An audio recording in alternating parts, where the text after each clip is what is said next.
Hello and welcome to day 2 of the 5-day money management makeover. My name is Irene Byrne and I'm the creator of the Abundance Club and the 5-day money management makeover. So what is the 5-day money management makeover? We are here to create a plan that allows us to live our ideal life right now.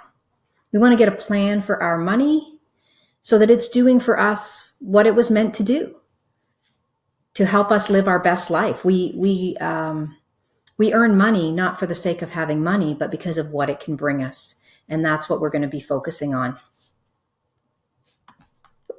Lost my button there. So my name's Irene Byrne, and why are you listening to me? About 15 years ago, I can remember being out for a walk and thinking, okay, I've learned my money lesson now, so you can give me more money. You know, just those thoughts in your head. Maybe you've had a chance where you weren't so good with money and now you think, okay, no, I'll be way better. So if you give me some, I can show you how much better I can be. Now, I didn't get any more money in that immediate sense, but fast forward, about 10 years later, I was able to leave my full-time job to pursue things that I was more passionate about. And so I want to share some of that journey with you, or how that could happen, as well as the fact that you can make a lot of mistakes along the way and still get there. We're still moving forward. It's not about being perfect. Let's just keep moving forward. So today's Wednesday and it's day 2. Our topics today, we're going to talk about the ideal life a little more, so a little bit more about the challenge we started yesterday. Be the voice. I'll explain more about that later. And I'm going to give you some ideas on where to find some money to reallocate to your ideal life. So let's get started. What is your ideal life? Yesterday, you started brainstorming, writing things down, pen to paper. Great ideas, great thoughts. And I just want to mention that it's not things. So when you stop and you think, what is your ideal day? And I used to really struggle with that. I'm like, oh, I don't know what my ideal day would be. What would I do if I got up and I could do whatever I wanted and money was no object? There was a bit of a blank there. So it's not about things. It's about things that would make you feel the way you want to feel. You may want less stress. You may want more freedom. You may want to do a different job. You may want to move. It's your list, whatever is on it, but it doesn't have to be actual material things. Once you brainstorm everything, you're going to begin to group like things together. So we're looking for themes. Maybe you've got a hobby. Maybe you used to be very artistic and somewhere along the line you just got too busy and you don't do it anymore and you'd like to get back to that. Whatever your items, whatever's on your ideal list, begin to group it. And then pick your top 3. So you can have as many things as you want on your list, but we can really only focus on 3 things. So group like things together and find your top 3. Then, what is it about those things that appeal to you? So I'm going to talk about travel in our challenge. When I was an economics student, it was all about the widget. So people bought widgets, sold widgets, opportunity cost of widgets. That's what it was. Travel's a lot more exciting. So travel will be our widget. When I'm giving an example, if I talk about travel, just insert whatever's important for you. So I could have a bunch of things on my list. Vacation, seeing different things, but they all come under the bubble of travel. That's important to me. What is it about travel that's important to me? So personally, I love the new culture. I love seeing new things, but it also makes me interesting. It gives me something to talk about. An exchange with people helps me with small talk. If people have been somewhere, that's interesting to me. Where have you been? Have we been to the same place? Are you telling me somewhere new? I also find the history and the geography much more interesting. I have a better idea of where some things are in the world now. But those are the things that appeal to me. But once I identified that, I realized that to tick all those boxes, I didn't actually have to leave the country. And that was very eye-opening to me. So while I do like to travel abroad, I can get that same experience right here. And that means I can have it right now. without having to have a big vacation or waiting until I can go on a big vacation. And I want the same for you.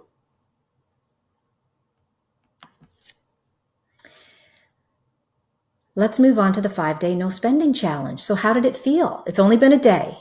Did you pass up on anything?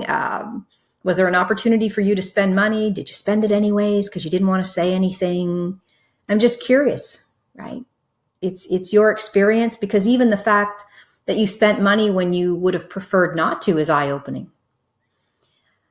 I'm going to encourage you to be the voice and never ever let the words, "I can't afford it," leave your mouth. We buy things all the time that we can't afford. And most of us, you probably wouldn't be here if you weren't looking to tweak your money management. Most of us don't even really know what we can or can't afford. Where would this fit? What would we take out of our budget to add something in? And if you have any debt, you have bought something you can't afford. You have bought something that you did not actually have all the money for at that moment. So it's not ever that we can't afford it. It's that you're making a choice. So if you're choosing not to spend money, I would encourage you to share it in a way that's abundant, in a way that inspires other people. So if I am meeting a friend for lunch, I might say, either I can keep it short and say, how about this time we grab a coffee or go for a walk, and leave it at that. Or I might say, I'm traveling to South America, true story, and I want to put aside some extra money for excursions so I can come back with memories, not a credit card bill. So how about we do coffee? Or insert whatever you want. I'm choosing to have 2 marshmallows instead of 1. So would it be okay with you if we did something different this time? And that can be for any situation. And what you'll find is most people also want 2 marshmallows and are also probably happy to do that or be that kind of change, or maybe starting a new conversation about what you're doing and how it works. So I encourage you to be the voice and have choice. That rhymes, voice and choice. But I do want to say this is all about being savvy, not cheap. There's a big difference. If you're in an office and everybody's collecting for Susie's baby shower, you are not going to be the person that says, "Oh, I'm sorry, I want 2 marshmallows. So Susie, I'm not going to contribute to your baby shower." It's about having money so you can contribute to Susie's baby shower. Or maybe you're going to be creative and there's something else you could do for Susie, because we all want community and family and friends. So I just always want to reiterate that we may choose where we spend our money, but we're being savvy, not cheap. Just thought I'd get that out of the way. And it's all about stopping the madness, stop spending money on things that don't bring value into your life. And we want to just recognize that. Say, when there's a choice, I'm going to choose the things that bring value. I'm going to choose the 2 marshmallows. So let's get into finding some money. These are easy ones: bank charges, insurance, your communication, phone, cable, internet. I'm going to give you some examples to get you started. Nobody wants to make these calls or these inquiries because you never know. Is it going to be a waste of time, or am I going to get something? You're probably going to get something. So let me give you some stories to inspire you. So bank charges. My bank used to offer, well, still does, if you had a minimum balance in your account, they would waive the service fees. So this is something you could look into. So it started out, it was $2,000 minimum in your bank account to waive $10. Let's do easy math. $10 a month in service charges. That's $120 a year. So my math told me that that was the same as earning 6% on my money. By not spending, by not having to pay the service charge, my $2,000 was earning 6%. That made sense to me. It made sense. It's 100% guaranteed investment. It's in my bank account. And it's fully liquid because I could spend it anytime I wanted. So I took that deal once I discovered it. And maybe you'll find something like that. But over time, my bank started to say, okay, it's not $2,000 anymore, it's $2,500. Okay, it's not $2,500, it's $3,000. So I passed a point where I no longer felt that was the best use for my money. So I went back and asked some more questions about what other plans they had. So I was able to find a plan for less money that fit my needs. There are online banks out there that are free. And even if you were happy with your charges, the bank's plans change and your needs change. And it may not be $1 million that you're going to find, but any money you find, you'll have better use for somewhere else. Why would you pay more for the same service? Why would you buy a cup of coffee where you normally get your coffee and say, well, we only charge $2 now, but you've always paid $5, so why don't you pay $5 for the same cup of coffee? And that's what we're saying. Insurance. So much money to be saved on insurance. So I'm going to talk about a few here. I'm just going to run through them. Mortgage insurance. If you have mortgage insurance, if you're able, switch to life insurance. I'm not going to spend a lot of time on that. Find somebody that knows about that and talk to them. If you have just gotten a mortgage, the banks can sometimes make it sound like you can't have the mortgage unless you buy mortgage insurance. But life insurance is usually cheaper and it's a much better product. So I encourage you to look into that. Liability insurance, car and house. So if you have stuff, you have to insure it. If you have dependents, you have to insure them. Make sure that your insurance is still the best coverage for you and the best price. I am not suggesting that you compromise on coverage. There's no value in paying for something that is not going to do what you need it to do when the time comes. Absolutely not. So best coverage, but better price. Insurance agents have told me over the years, all insurance, same price. That is not true. I believed it. I have believed it, but it is not true. If you bundle your home and car insurance, if you're not doing that now, you could probably save up to 15%. You now get 5% off for having snow tires on your car. So if you have snow tires, call your insurance company. They might knock 5% off just for telling them you have snow tires. And you could shop around. You could call another insurance company and get a quote that you may use on a renewal, but you don't have to wait for a renewal to get a quote. I had a house, so I have some rental properties, and I used to insure with company A. And their rates were going up, so I moved to company B, also had great coverage. And this one particular property, the insurance had skyrocketed, and it was now $3,600 a year. But my agent, who I trusted, said, you know what, that's the best price, right? It was a unique property, so I paid it. But in my mind, I was thinking, you should go back and get a quote from company A. It took me a year to make that call. For the same coverage, $1,200.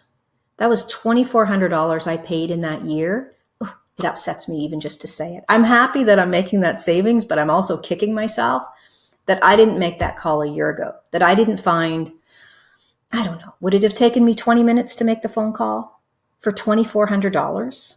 I'd like to make that all the time. So I encourage you to make some insurance inquiries. Phone, cable, internet. So your cell phone, your streaming. Do the products you have still serve you, and is there a better price? The companies don't call you to say, hey, you could pay less for the same service. Very rarely do they do that. You've got to pick up the phone and ask. You don't maybe need to switch companies, but there could be a company with a better plan. I found recently that I was paying for unlimited internet.